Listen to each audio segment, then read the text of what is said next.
Bonsoir et bienvenue dans ce programme spécial. Spécial car il est dédié aux victimes de la catastrophe ferroviaire à Ezeka, catastrophe du vendredi noir, le 21 octobre 2016. Lorsque le destin s'acharne sur vous, c'est comme ce qui est arrivé donc à ces milliers de Camerounais qui se sont levés un beau matin et n'avaient aucun problème. Par un problème de route, ils se sont retrouvés dans ce train appelé le train de la mort. Nous décidons donc de faire un arrêt suprême sur ce vendredi 21 octobre 2016. Vendredi 21 octobre 2016, samedi 21 octobre 2017, cela fait un an, jour pour jour. On s'en souvient et on veut encore rendre hommage aux victimes et leur témoigner notre compassion face au drame qu'ils ont vécu dans ce train de la mort qui a ôté la vie et marqué dans leur chair plus d'un millier de Camerounais. Le CCVS, entendez par là le collectif des Camerounais vivant en Suisse, c'est une organisation qui est née suite à cet événement triste. Un plan d'action a été mis en place pour signifier donc à ces victimes le soutien moral et matériel de la diaspora camerounaise en Suisse. Tout a donc commencé à Lausanne par une soirée hommage qui fut un moment de recueil et de convivialité partagé entre compatriotes venus soutenir cette action. L'ambassade du Cameroun a été représentée dans cette soirée. La délégation, composée de 4 membres du collectif, a donc atterri à Yaoundé-Simalène et le 29 octobre, au lendemain de leur atterrissage, sous bonne escorte d'un bombok et d'une équipe de la CRTV, elle s'est rendue à l'hôpital d'Ezeka pour la première partie de son action. Voici le reportage conduit par moi-même.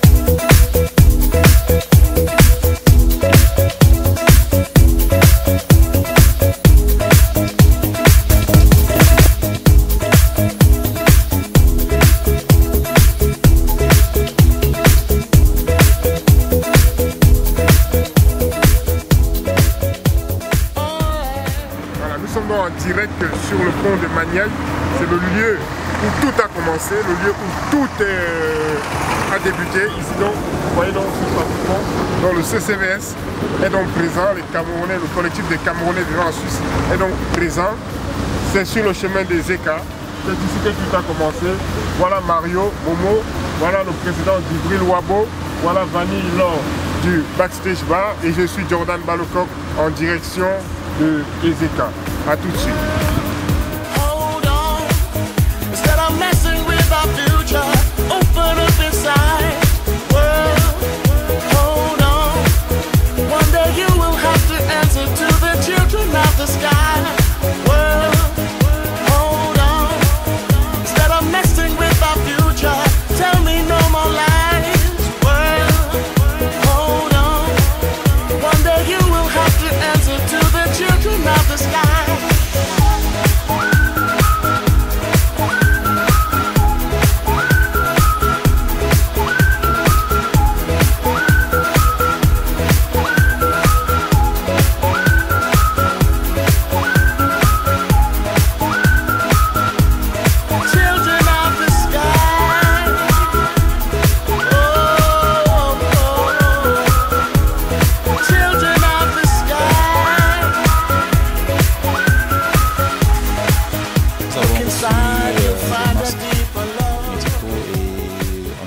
Dans le métier médical, il faut d'abord assurer sa propre protection pour assurer la santé des autres.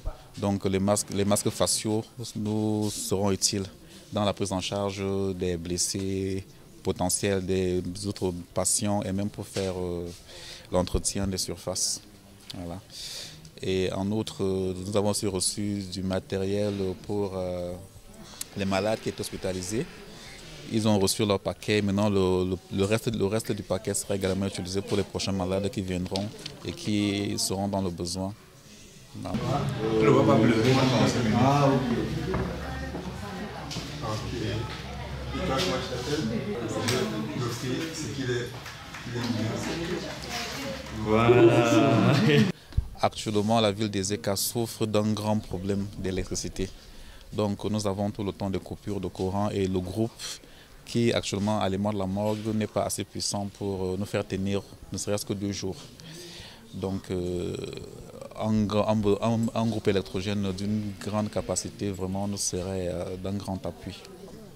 Je suis vraiment déjà très surpris de savoir que c'est des Camerounais d'outre-mer si loin qui ont pensé à leurs frères. Vraiment ça nous fait plaisir et je leur dis déjà merci.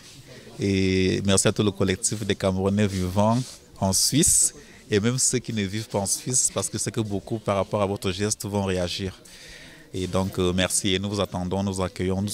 Vous êtes toujours chez vous quand vous venez nous voir. Voilà. Aujourd'hui, nous voici donc à Ezeka. Nous voici à Ezeka, à l'hôpital d'Ezeka, l'hôpital symbolique de ce drame ferroviaire qui a frappé le Cameroun, qui a frappé la population camerounaise, qui a été ressentie jusqu'à l'étranger. Le collectif des Camerounais vivant en Suisse, donc présent ici à Ezeka par 4 de ses membres, et la Jordan Secret TV aussi, accompagné de la CRTV. Merci à la CRTV pour le déplacement, pour la couverture.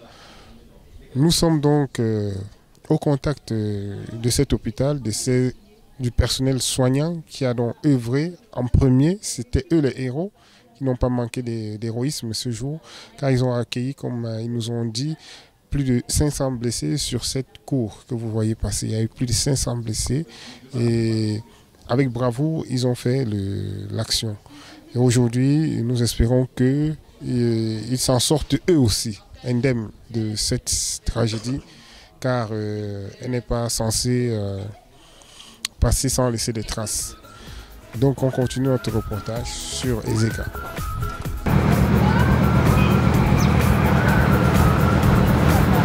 Voilà, nous sommes donc sur le site de la gare d'Ezeka. On a encore quelques trains qui sont là. Je suis vraiment très touché de voir l'impact. Je suis vraiment très touché de voir l'impact de cette ville qui a été assainée par ce grand coup dramatique. Je suis là à Ezeka pour le CCVS avec Livré, Mario, Evani. Et on va voir le président du ville. Qu'est-ce que le président du ville pense? Quel est son sentiment devant ces trains? On les a vus sur Facebook. Président du ville, quel est ton sentiment devant ces trains? Comment tu te sens? Voilà, c'est un sentiment de tristesse par rapport à tout ce qui s'est passé. C'est aussi très intéressant, c'était important pour nous de venir sur place en live pour vivre et voir le train qui avait déraillé ce jour-là. Donc c'est un sentiment de tristesse par rapport à tout ce qui s'est passé ce jour. Voilà.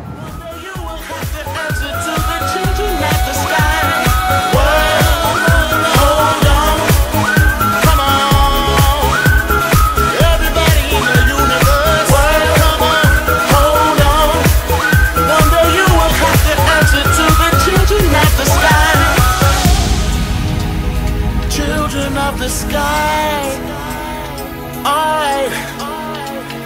Open up your heart, tell me, how do you feel?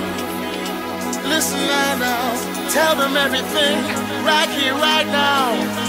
Alright, everybody here in the world, you are all the children. Alright, together now. Ces malades ont été pris en charge par l'hôpital central selon une instruction présidentielle relayée par le monsieur le ministre de la Santé. Aucun malade de l'accident d'Ezeka n'est resté sans soins parce qu'il n'avait pas les moyens. L'hôpital central a pris en charge que ce soit les médicaments, l'hospitalisation, les examens, les explorations fonctionnelles. Cette catastrophe nous a permis de constater qu'il y a quand même un élan de solidarité qui anime encore certains d'entre nous, parce que nous avons reçu beaucoup de dons. C'est chacun qui donnait selon sa force de frappe. C'était un élan de cœur. nous disons merci à nos frères de la diaspora qui ont pensé à ces malades. Ils ont pensé à vous. Je crois que lorsque qui était hospitalisé, je crois qu'on vous donnait une bouteille d'eau ou quoi que ce soit. Tout ce qui compte, c'est le geste. C'est le geste pour savoir que vous n'êtes pas seul. Même si vous avez perdu quelqu'un, je ne crois pas que c'est ce don qui doit ressusciter votre personne. Nos frères et sœurs qui sont avec nous là, chacun a essayé de donner sa goutte de sang pour qu'on achète ça et qu'on convoie ça de l'Europe jusqu'ici. Ils n'ont pas reçu de subvention. Ce n'est pas l'État qui a acheté ça pour dire que qu'est-ce que l'État nous donne. Non. C'est gratuit, c'est quelqu'un qu'ils ont donné, c'est-à-dire que l'esprit d'altruisme les habite et ils sont venus. Et ils ont insisté qu'on vous fasse venir. Déjà, je vous dis merci pour vous qui avez répondu présent. Parce que jusqu'à hier, nous avions 56 confirmations. Donc, je vous dis merci. Je dis merci au nom de l'hôpital et à vous tous, à nos frères, au groupe de Camerounais vivant en Suisse.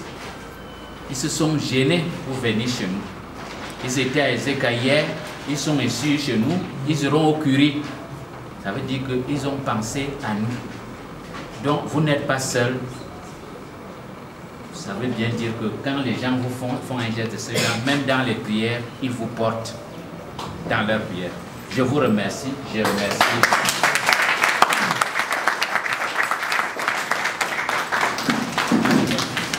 Bon, je crois que ça va. Ok, merci beaucoup. On a tenu plusieurs réunions. On a mobilisé les Camerounais de la diaspora. On leur a dit, si vous avez 1 franc, si vous avez 2 francs, faites un effort, vous cotisez. Parce qu'on a nos compatriotes qui sont actuellement dans la détresse. Il faut tout faire pour les venir en aide. Dieu merci, il y en a qui ont répondu présent, il y en a qui n'ont pas répondu. Vous savez, ce n'est pas toujours aisé de mobiliser les gens pour une cause. Donc aujourd'hui, nous sommes là avec ce qu'on a pu reconnaître. Nous sommes là pour vous dire que la catastrophe qui a frappé notre pays, vous qui êtes les victimes, nous sommes de tout cœur avec vous. Votre souffrance est aussi la nôtre. Vous n'êtes pas sur messe, on va aller sur place, on va voir ce que nous pouvons faire. Donc je vous remercie et beaucoup de courage. Merci beaucoup. Don't cry, no, no. Tell them everything is gonna be alright. World, hold on. Instead of messing with our future, open up inside. World, hold on.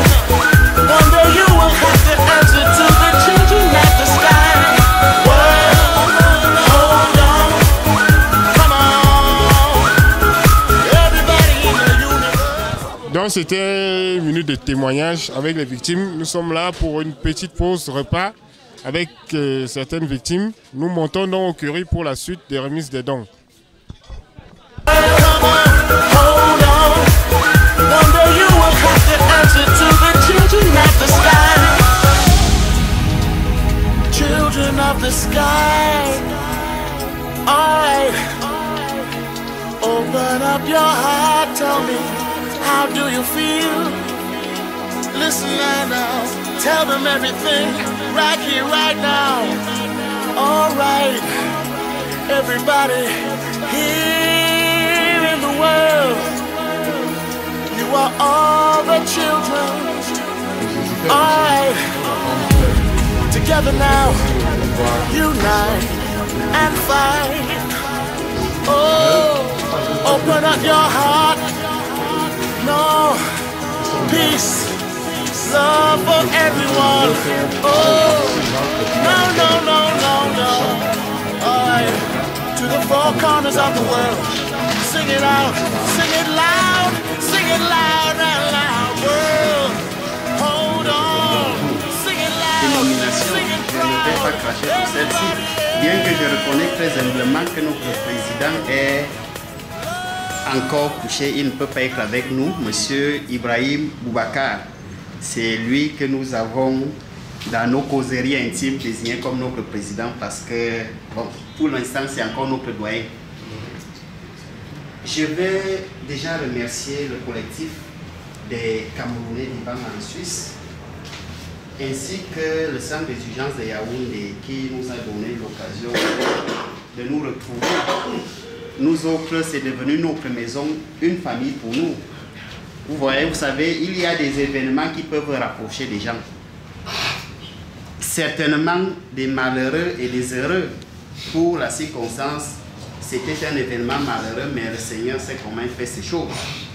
Et aujourd'hui, nous nous retrouvons avec ce collectif des âmes de bonne volonté qui est parti de très loin pour nous soutenir les accidentés de la catastrophe des ECA. Nous voulons très humblement leur témoigner notre gratitude ainsi que la compassion et la sympathie qu'ils ont manifestée à leurs concitoyens, bien que vivant de l'extérieur.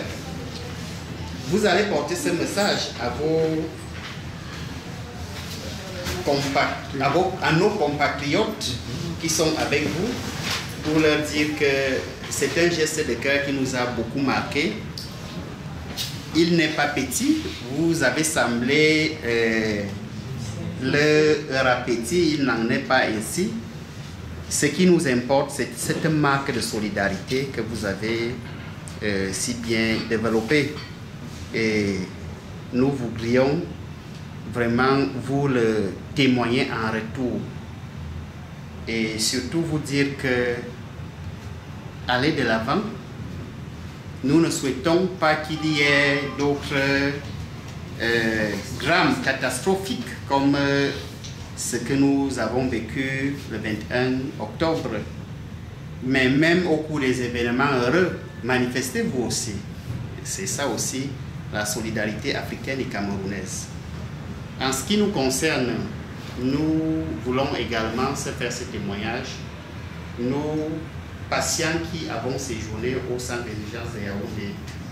Moi, si j'avais été ailleurs, d'ailleurs j'ai refusé d'aller ailleurs. Moi, dans mon point de vue, à partir de Camaraï. Parce que j'avais déjà une idée de ce qui se fait ici. J'y avais été, mais peut-être comme garde malade, j'ai pu apprécier. Je me suis dit que, bon, je ne savais pas que ce serait moi-même cette fois-là. Je suis venu ici. Et sans faire dans la fine bouche, vraiment nous avons été pris au petit soin. Et c'est vrai, vous savez, ce qui caractérise le malade, c'est l'impatience. Parce que il dit dans une instabilité parfois qui ne s'explique pas. Et monsieur le directeur qui est présent ici, c'est à lui que je m'adresse, vraiment qu'il excuse parfois nos écarts de comportement parce qu'il est arrivé des moments où on était très acerbe, très vif. Mais comprenez-nous, c'est psychologique. Et s'il y a une doléance que je peux vraiment formuler à ce niveau-là, il faudrait qu'il y ait ce volet-là dans cette structure. Ça aiderait beaucoup à accompagner parce que quand on est mal dans sa chair, on l'exprime physiquement. Parfois, ça sort comme ça sort.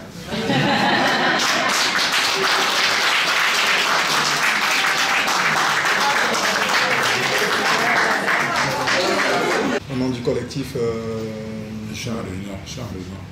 nom du collectif, j'aimerais vous remercier déjà pour votre accueil, qui s'est très bien passé depuis lundi qu'on est présent ici.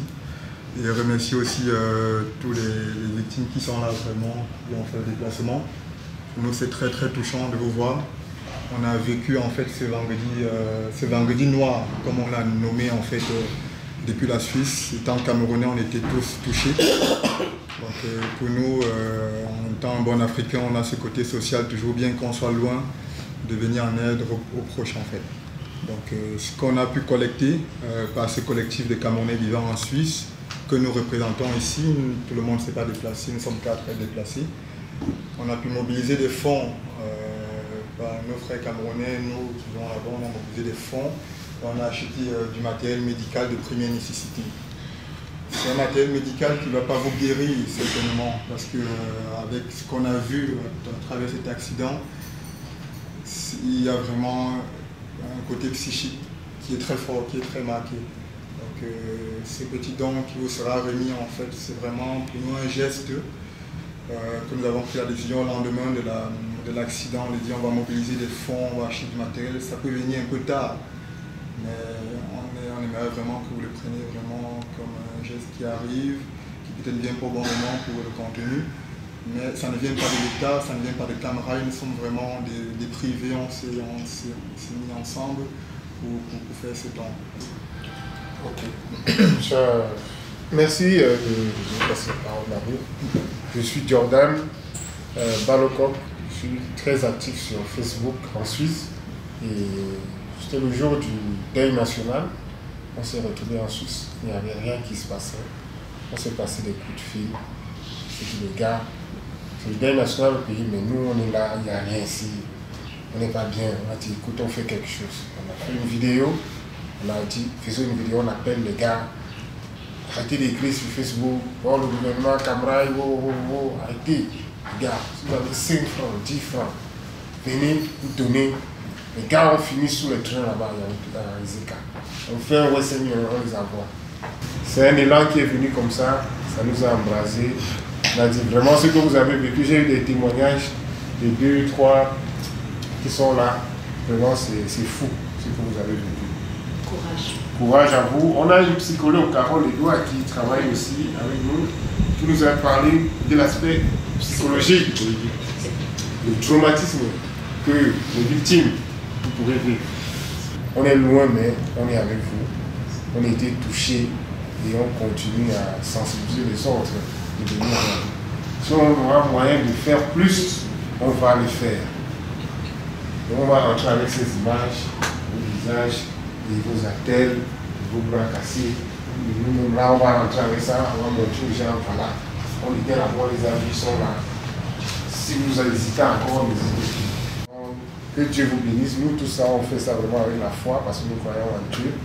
On le fait vraiment au nom de Jésus. On croit vraiment. Vraiment. Tenez ça de mon cœur. Soyez bénis.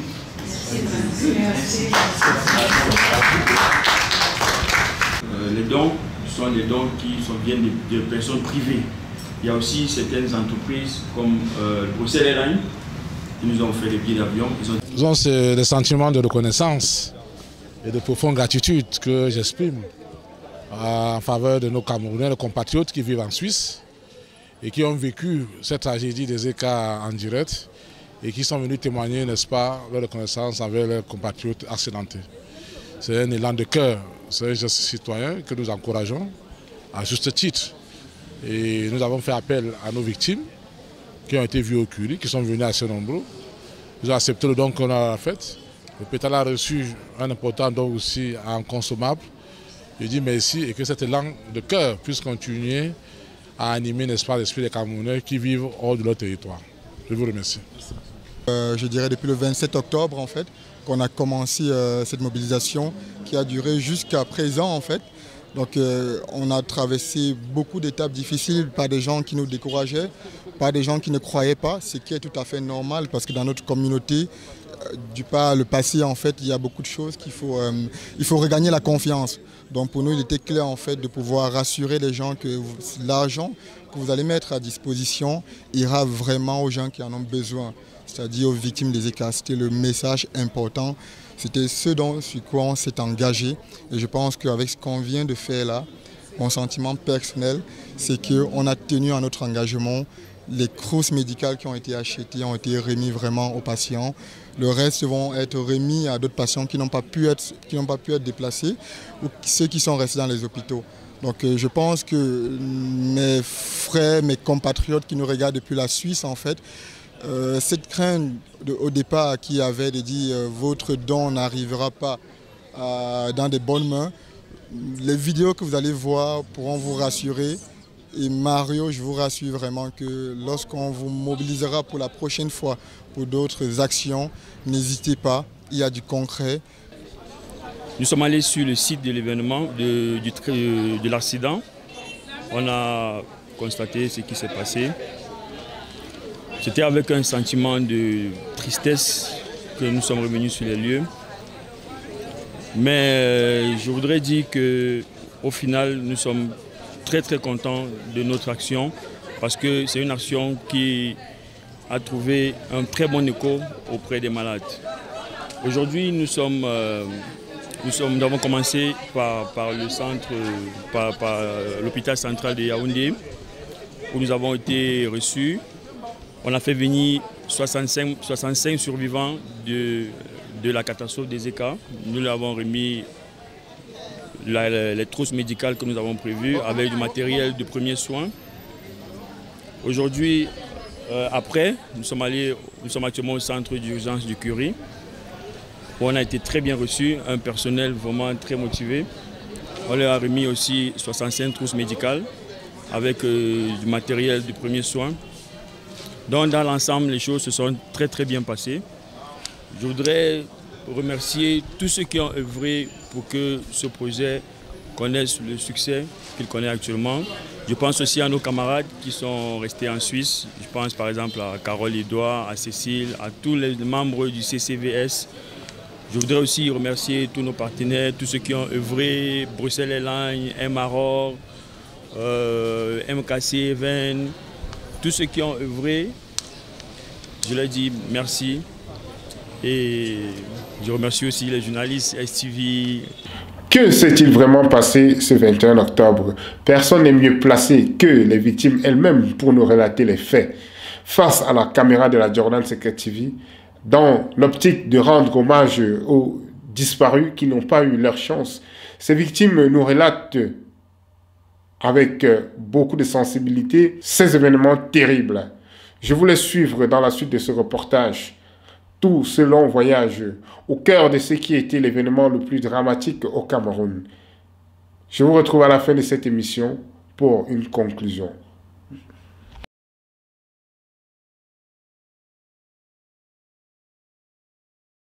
Bon, en fait, je suis d'abord très ému du fait que vous soyez venus de loin pour nous. Parce que vraiment, moi, ça m'a beaucoup surpris. Aux environs de 11h27-25 minutes. Les gens se bousculaient pour entrer dans le train. On a finalement pu entrer. Certains avaient pu payer. D'autres, la caméra, ils disaient qu'il faut entrer. On va payer en route. Mon objectif, c'était de payer le billet à tout prix. Même si je ne voyage pas, que les voyages à 18h. Je sais que je peux arriver et continuer le lendemain. Alors je me suis battu à ancrer parce que ce n'était pas facile. La grosse valise sur la tête, le sac à main, le codo, tout ça. Je me bats, je parviens à ancrer. Quand j'ancre, avec la poussée des gens et tout ça là, la valise cogne, les gens par-ci par-là, tu ne fais que te battre. Je parviens à payer le billet. Bref, je parviens à payer le billet du crâne. On avait fait une petite escale au niveau de... Je me rappelle encore bien, au niveau d'un volier. Parce qu'il y avait des cargos qu'il fallait charger. C'était qu'on pesait sur les rails. On pesait anormalement sur les rails. Quelqu'un m'a dit que non, le train marchandise pèse plus que ça. Donc il n'y a pas lieu de s'inquiéter. La deuxième chose qu'on a remarqué, c'est que les villageois sortaient pour regarder la longueur du train. Parce qu'on était dans 15, 16, 17 wagons comme ça. Et on était surchargés. Certains étaient debout, d'autres étaient assis 3-3 au lieu de 2-2. Et puis il y avait les gens, là où on appelle les vestiaires. Puisque nous sommes 3 personnes assises sur une chaise. Et lorsqu'on entrait, on se discutait les places. C'était 50 croix. Il y avait un monsieur qui était assis. Un homme qui vient commencer à lui faire les pommes, qu'il est sur sa place. Le gars dit non, je suis numéro 50 croix, voilà ça. Il présente. Lui aussi présente les billets. Ils ont le même billet. J'ai d'abord aussi été surpris. Et en plus, derrière moi, il y avait un numéro 67 en face derrière. Un 67 et un 67 aussi qui avait le même numéro. Donc aux toilettes. Aux toilettes même. Quand quelqu'un voulait faire un besoin, les gens sortaient, tu faisais le besoin, tu revenais, les gens repartaient dedans. Donc c'était excessivement chargé. Mais bon, c'était la circonstance, c'était la seule route qui passait. Et puis on voulait porter le maximum. Juste derrière moi, il y avait un militaire. Le militaire là était avec sa femme. Ils sont venus trouver les gens qui étaient assis, installés sur leur chaise. Ils disent que mais voilà, nous on est... Ce sont nos numéros où vous êtes assis. Ils disent que non, mais voici les billets. Moi j'étais surpris que mince, comment ça se fait? La première chose qui m'a marqué dans cette affaire. Dans le train, plus que le train n'a pas de roue. Mais comment le train, d'une manière soudaine, peut se retrouver en train de sentir du caoutchouc? C'est peut-être comme ça fait, comme au début quand ça démarrait, ça a fait d'abord ce truc-là. Je me suis dit que c'est bien ça. Au niveau de la falaise. Pourtant, c'est là où on a d'abord failli rester. Mais moi, je ne m'inquiétais toujours pas. Je ne m'inquiétais toujours pas. Alors, on continue. Je sens une odeur. Quand on vient de démarrer vers 11h27, je me rends compte que, bon, il y a des rumeurs qui commencent à courir que un train a déraillé. Le train a déraillé vers Douala et parlait quelque chose comme Ezeka. Bon, mais moi, je ne prêtais pas encore attention. Donc, moi, je disais, peut-être comme les images qu'on nous a envoyées d'abord sur le pont qui s'est effondré, peut-être que les gens aussi envoyé un truc comme ça. Moi, ça ne me disait rien. Ça. On s'est mis à regarder, on s'est tous penchés pour regarder. Il y a une femme qui a dit vraiment, c'est pas le moment de regarder. Maintenant, c'est le moment de prier parce que si quelque chose arrive là, ça va être très grave. Bon. Et je vois seulement comment les gens commencent à crier qu'on est mort, on est mort, on est mort, on est mort. C'est au même moment que les gens commencent à crier qu'on est mort. La machine que j'avais, parce que je travaillais étant dans le train, j'étais pressé, je faisais un rapport de communauté. Je ferme ma machine. Au moment où je ferme la machine, ça ne fait même pas une minute. Les secousses, donc le train commence à faire comme si c'était sa serpente. Ça fait comme si c'était je ne veux pas dire déraillement, mais ça quitte sur les rails. Ça commence à aller comme si c'était du serpent. Et vous voyez cette vitesse supérieure, cette vitesse immense. Vous même regardez des petites fenêtres du train qui sont de là à là. Ça commence à se casser. J'ai toujours demandé au père là, mais pourquoi est-ce que la fumée sort? Qu'est-ce qui se passe? Bon, le père là n'avait même pas fini de m'expliquer. Ce qu'il voulait m'expliquer, on balançait dans le ravin. C'est devenu noir. Devenu complètement noir. Je suis seulement un gros bruit, ça nous a surpris. Dans mon wagon, personne n'a crié. Ça, je peux vous assurer. Personne n'a crié. Parce qu'on n'a pas eu l'occasion. On n'a pas eu le temps. J'ai seulement suivi. Boum, dès que ça fait boum. On se dosait les têtes comme si c'était un film. L'autre dosait la tête à l'autre, bim, l'autre dosait à l'autre, bim, l'autre. Puisque ceux qui étaient debout, ils n'avaient pas ce que je vais appeler l'équilibre. Mais au même moment, je me lève parce que je crois que quand en me levant, je peux. C'est donc comme ça que on commence à patauger là-bas dedans. On tombe. Je perds même tout. La valise, la machine. Parce que je ne regardais plus la machine. Au même moment, je commence à saigner. 30 secondes avant, le gars veut sortir par la fenêtre, le gars qui était derrière nous. Soit disant qu'il veut s'échapper.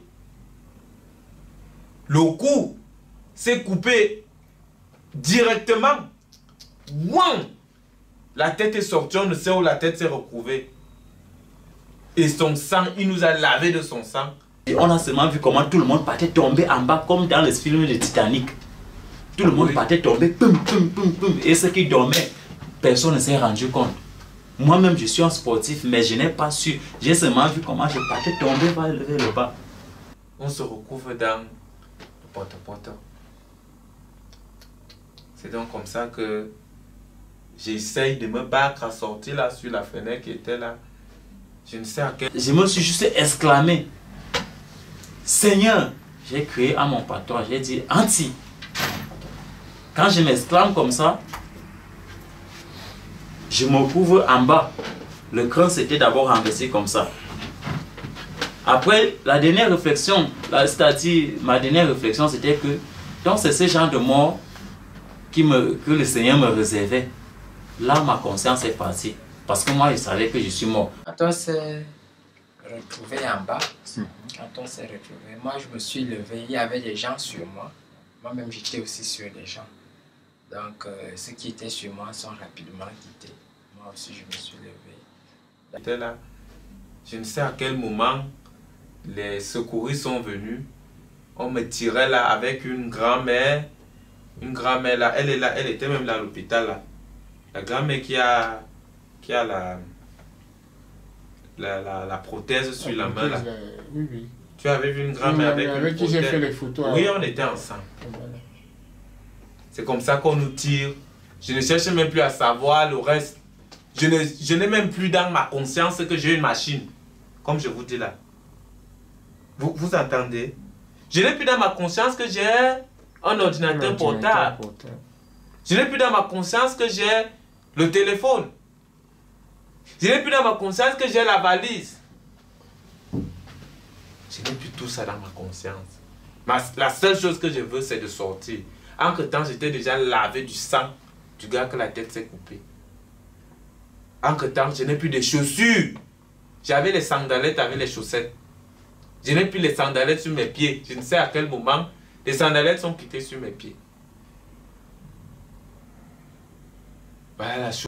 Première chose, on a fait le check-up. J'ai regardé le pied si c'était fonctionnel. Le pied là, c'était fonctionnel. J'ai essayé les mains étaient fonctionnelles. La poitrine, ça semblait aller. Et puis bon, la tête aussi. Quand j'ai mis la main de ce côté, je me suis rendu compte que je saignais.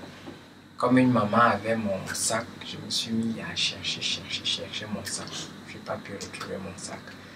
Et puis un papa qui lui était bloqué, le train était sur lui, m'a dit que mon fils, si Dieu te donne la vie, ne cherche plus le sac. Va te coucher parce que tu saignes à la tête.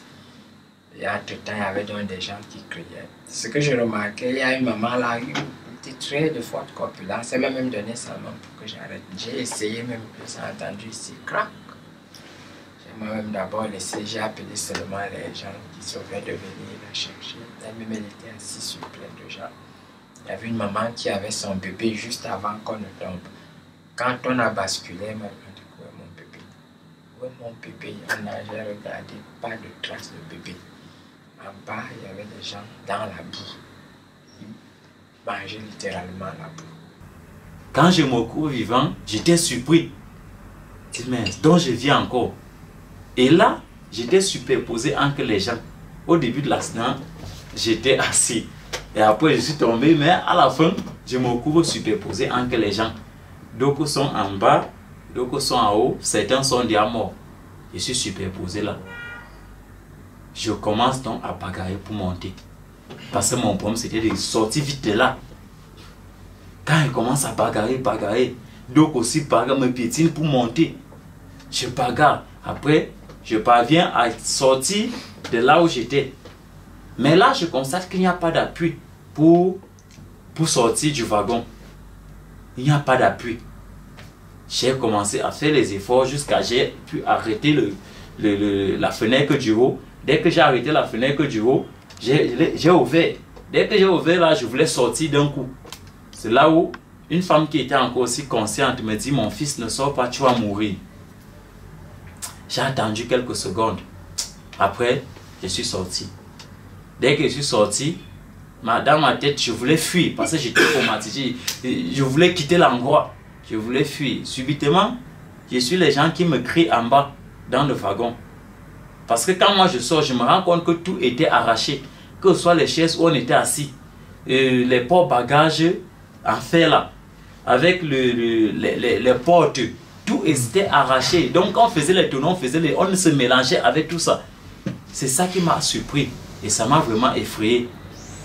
Alors, je me rends compte que les gens qui me crient en bas, que sauve-moi mon frère, aide-moi, pardonne papa. Quand je regarde, quelqu'un est fendu comme ça là partout, c'est le sang. L'eau est déboîtée, c'est là, c'est tordu comme ça. C'était grave, c'était terrible. C'est donc comme ça que je me retrouve dans le petit coma, mais je me réveille le lendemain. Et ça m'a encore fait bizarre. Je suis revenu, j'ai commencé à aller tirer du wagon, tirer. Et là, je me rends compte qu'il y a c'est-à-dire les riverains, ils étaient en train de nous filmer. Ça m'a surpris que pendant que nous étions en train de mourir, ils étaient encore en train de filmer. Ça m'a vraiment fait mal. J'ai commencé à tirer donc sans savoir que j'étais touché. Et c'est à la fin que j'ai compris que le Seigneur m'a utilisé ces premiers moments pour sauver les autres. Parce que ma part s'est déclenchée quelques heures après. Tirer d'abord, c'était pas facile, c'était dur. Et pendant que je veux faire ces efforts, il y a les chaises qui veulent encore tomber sur moi. Je m'arrête d'abord, je stabilise les chaises qui, comme c'était libre là. Oui. Et là, je commence à demander de l'aide aux gens que, pardon, venez, on sauve ce père. Venez, on sauve le père. Je vois quelqu'un me dit, non, moi, mon épaule est déboîtée. Je dis, ça va. Je cherche les gens jusqu'à j'ai pu avoir quelques personnes. Une personne a arrêté la chaise et d'autres m'ont aidé, on a tiré. Quand on a sorti le papa, les yeux étaient ressortis, noirs. Cette partie-ci, c'était coupé comme ça s'enfonçait, plus le temps passait, le fer s'enfonçait. Si on ne venait pas en aide, ça coupait sa tête. C'est très lourd le fer là. Et c'est là où on parvient à faire les efforts. Quand on parvient à tirer un peu, quand la force veut relâcher, on lui dit, papa, pardon, tire vite la tête, tire vite la tête. Parce que si on relâchait, ça pouvait écraser sa tête. Quand elle a pu vite tirer la tête, quand on l'a regardé, c'était grave. Je ne sais pas s'il a survécu. Moi, je ne retrouve rien. Mais je me rends compte qu'il y a les gens qui sont bloqués dans le train, dans les wagons, qui sont broyés, c'est-à-dire c'était vraiment bizarre. Même quand on le transportait, donc il fallait qu'on vienne racler. On vienne racler pour enlever. Et quand on enlevait, même parce que la plupart des corps qu'on dit qui sont non identifiés là, et donc on ne couvre pas leur corps. Parce que moi je voyais les gens qui sont coupés jusqu'ici, jusqu'au niveau de la hanche là. Quand on vient jeter, ce n'est que la partie, s'il n'y a plus la partie du haut, on vient jeter jusqu'ici. Et la partie ici même, c'est broyé. Et puis le bas, au niveau des pieds, il y a tu sens que le crâne là, le wagon là d'abord crainé au sol franchement, avant de couper cette partie. On vient, on jette ça. Là où les gens sont immergés jusqu'à présent, les gens sont enterrés dans la boue. C'est pour ça moi je remercie toujours Dieu parce que je n'ai fait aucun effort pour sortir de ce crâne. Je n'ai fait aucun effort. Mais Dieu, la puissance de Dieu seul m'a sauvé. Parce qu'avant, j'avais souvent quelques doutes. Est-ce que Dieu vraiment, parce que je voyais qu'il ne se manifestait plus comme dans les histoires, on nous racontait qu'il venait auprès d'Abraham et tout ça là. Mais maintenant, je ne peux plus dire ça. Parce que c'était horrible, c'était les cris. Bon, après moi, je suis allé me coucher parce que le père là m'a dit de me coucher du côté où l'oreille, où il y a la blessure. Parce que moi, j'ai eu une fente à l'oreille. Actuellement, j'ai encore les points de suture. Maintenant, déjà, ça s'est bien cicatrisé. Après, les secours sont venus, ils m'ont pris. On m'a amené à l'hôpital des Écats. Parce que nous, qui étions venus derrière vous, nous on est arrivés ici un peu tard. Hein. On nous avait envoyé au CHU parce qu'on disait là qu'il n'y a plus les places à l'hôpital central. C'est donc comme ça que je me retrouve dans le petit coma. Je me suis fait mal dans l'encrocuisse là. Je n'arrivais pas à marcher parce que j'étais touché de là comme ça, de l'encrocuisse ici, jusque là. Ce qui fait que bon, je sentais une douleur au niveau du testicule droit, vous voyez. Bon, mais je n'arrivais pas à dire ça au médecin. Lorsqu'on m'a examiné, c'est lorsque un dernier médecin vient faire le contrôle, il dit, ne cachez pas ce que vous ressentez. Il faut dire pour qu'on vous soigne immédiatement parce que ça peut dégénérer. Alors j'ai expliqué au médecin, il a analysé, il a vu que j'avais une torsion testiculaire. qu'il fallait jamais opérer. Je ne rêvais jamais à l'eau bloc. J'ai commencé à pleurer. Horrible de manière générale, il y avait des bébés. Donc, à l'hôpital, on est arrivé à Yaoundé le matin. L'État a pris soin de nous. Il y avait toute une escorte de police qui nous a pris. On nous a amenés à l'hôpital central.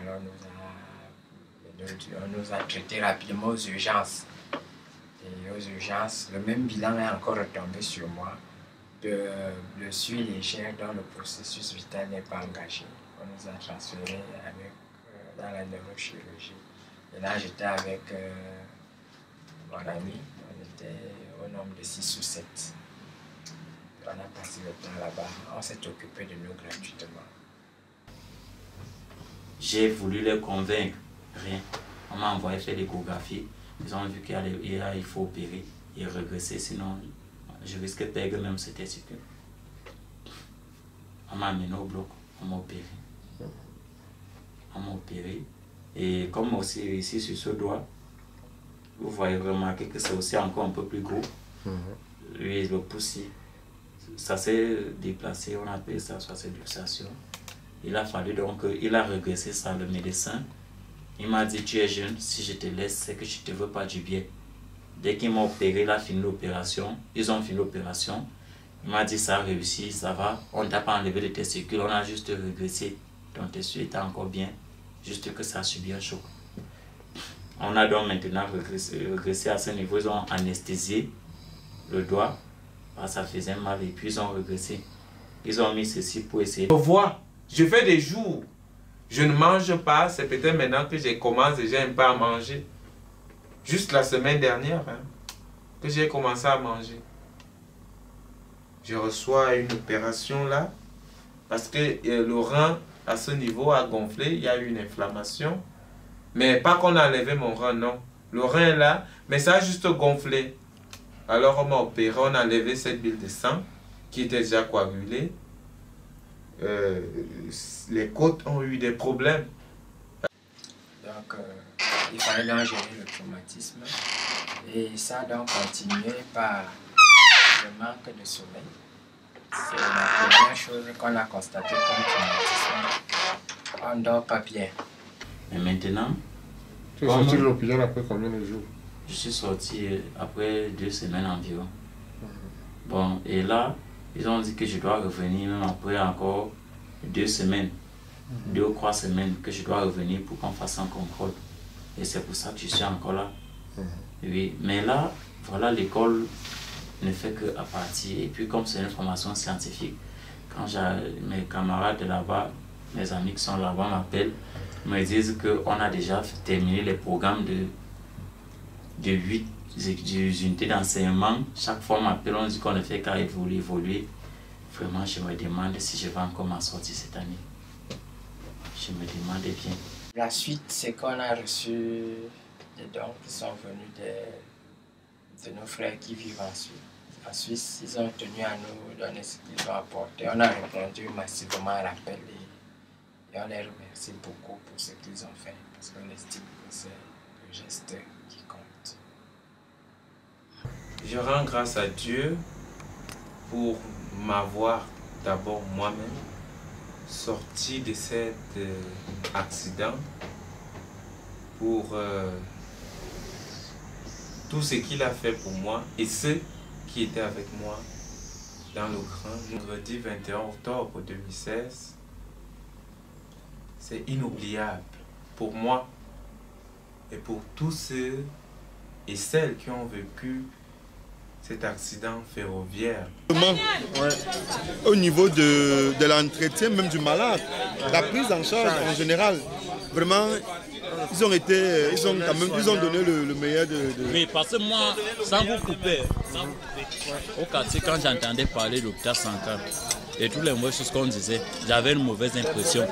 Mais lorsque je suis arrivé, j'ai fait 2 semaines. La manière dont on me gérait, j'étais surpris, mais est-ce que c'est l'hôpital central ici?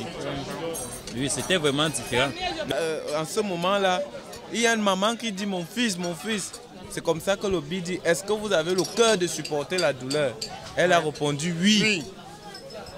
Tout ce qu'il y a lieu de faire, faites. C'est comme ça que la maman là prend le bi là, le monsieur là, il prend la hache. On ne sait où la hache est arrivée. Il a seulement coupé. C'est comme ça qu'on a tiré la maman là, puisque le pied était coincé sur en bas du crâne. On a donc coupé le pied restait là, le sang a commencé à éjaculer. C'est comme ça donc on tire la maman. Elle, je ne sais où elle est partie, soit voilà, soit je ne sais où. C'est comme ça donc. Merci d'avoir suivi ce documentaire sur les accidentés des ECA. Alors, que sont-ils devenus aujourd'hui? Y a-t-il eu indemnisation de la part de l'État camerounais, du groupe Bolloré, principal actionnaire de la Camrail? Eh bien, selon certaines de nos sources, une partie des victimes a déjà été indemnisée et le processus est en train de suivre son cours. Aux dernières nouvelles, une grande célébration œcuménique est organisée dans la capitale aujourd'hui. Bien entendu, nous continuons à faire appel à votre soutien car votre aide est capitale pour certaines de ces victimes que vous avez vues dans ce reportage. Votre soutien, votre aide est vraiment capitale pour elles car elles ont perdu beaucoup de repères dans leur vie. Nous remercions donc le CHUV qui nous a apporté son aide. Nous remercions Bruxelles Airlines, nous remercions Air Maroc pour les billets d'avion. Nous remercions Suisse Conseil Assurance de Djibril Wabo pour son billet d'avion. Nous remercions son association La Cocar. Nous remercions le MKC Event. Nous remercions Miss Cameroun Suisse. Nous remercions Madame Vanille Laure Billy et son entreprise. Nous remercions la Jordan Secret TV pour ses images. Et nous vous remercions, vous tous qui soutenez cette action. Rendre hommage, un hommage majeur, un hommage suprême, un an après la catastrophe ferroviaire à Iseka. Et à vous qui avez suivi ce programme jusqu'à la fin, merci de rester fidèles à nos programmes sur Canal Suisse Color. Je suis Jordan Baloukok et je vous retrouve lors d'une prochaine émission.